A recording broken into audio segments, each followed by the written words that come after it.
Well, it seems that even industry conferences can't be free from industry drama and lawsuits. And I'm not referring to the rather silly dust up over GunCon this year from the guys over the Gun Collective. That GunCon thing was just bad. Though you'd think they would vet the venue a little bit better, and the venue itself would be a little bit smarter than to create a big issue over a couple of people. And I do kind of miss just naked capitalism. Like, I just want to make money. Whatever happened to that?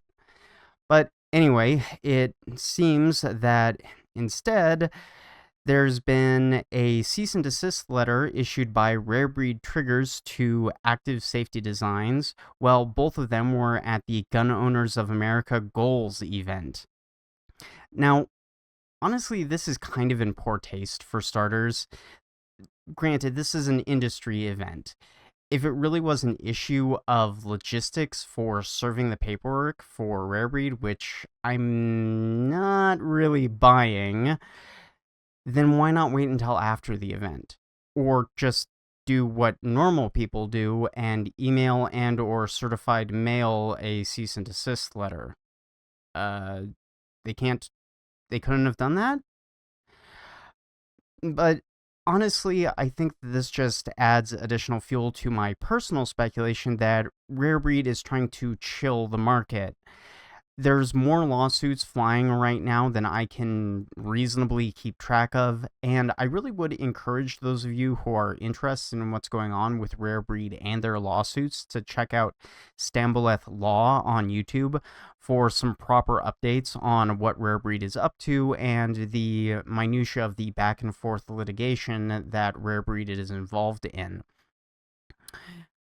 He has been keeping tabs on all of the Rare Breed cases, and he's been doing a really good job at breaking down all of them with his reporting.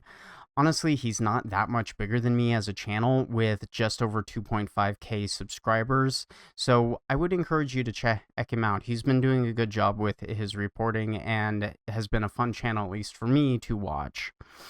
Now, as a side note on this, and something that I think is a little bit more relevant to the whole issue at large here, is just kind of a general word of caution about these kinds of litigious actions. I think that a lot of people forget that when they're going into these kinds of legal proceedings, they're not just dealing with the law and the facts of the case, they're also dealing with the court of public opinion as well. And Rare Breed, I mean, they may win some of their suits, but I fear that they're not really handling the protection of their patents very well, and taking this litigious stance without really trying to explain themselves or do some sort of charm campaign to explain why they think they're in the right and try to win people over is probably going to do much more damage in the long run to their business than if they had just said, oh, well, we're only going to sue a couple of people, or we're not going to really sue anybody or do half-hearted attempts at it.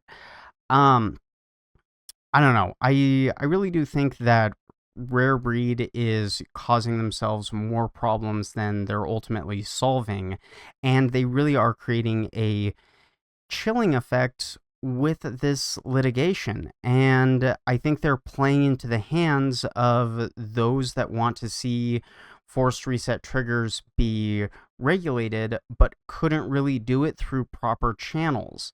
The best that I can say here in this case is that they're creating a situation where smaller designers and manufacturers might not even want to enter into this market for fear of getting sued by Rare Breed, and that creates a situation where, worst case scenario, Rare Breed does so much damage to their reputation that they can't function as an entity anymore.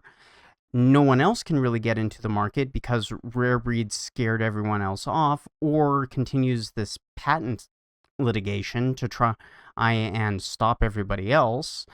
So you end up instead of what it should be, where the settlement allows for forced reset triggers to be on the market properly, you have this slow decline of forced reset triggers being on the market, and they become really difficult to get, which was kind of the point of the control over forced reset triggers. So I'm I, tinfoil hat, ton of salt here, but it just seems like this is way too convenient for the people still in the administration who want to push firearms control, and they see forced reset triggers as no different than machine guns, even though they are definitely not machine guns as defined by the law. So, I don't know. I mean, I don't have any proof. I don't have any evidence. This is rampant speculation again, but it just seems like Rare Breed Triggers is playing into a scheme to chill, quell, and destroy the forced reset trigger market with all of their lawsuits, and then the ham-fisted way that they're going about it is breeding all of this bad public sentiment that could potentially eventually destroy their own company. I don't know. Maybe I'm totally wrong about this. Maybe this is complete tinfoil hat. I'm off in La La Land. You guys let me know. Am I completely off base here? Am I going off cuckoo, fugazi, fugazi, what have you? Or do you kind of agree with me that there might be a little bit more to this than just Rare Breed trying to defend their patents? Let me know in the comments section below. But I think that wraps up everything that I wanted to talk about for the Rare Breed trigger debacle. And let's move on to our next segment.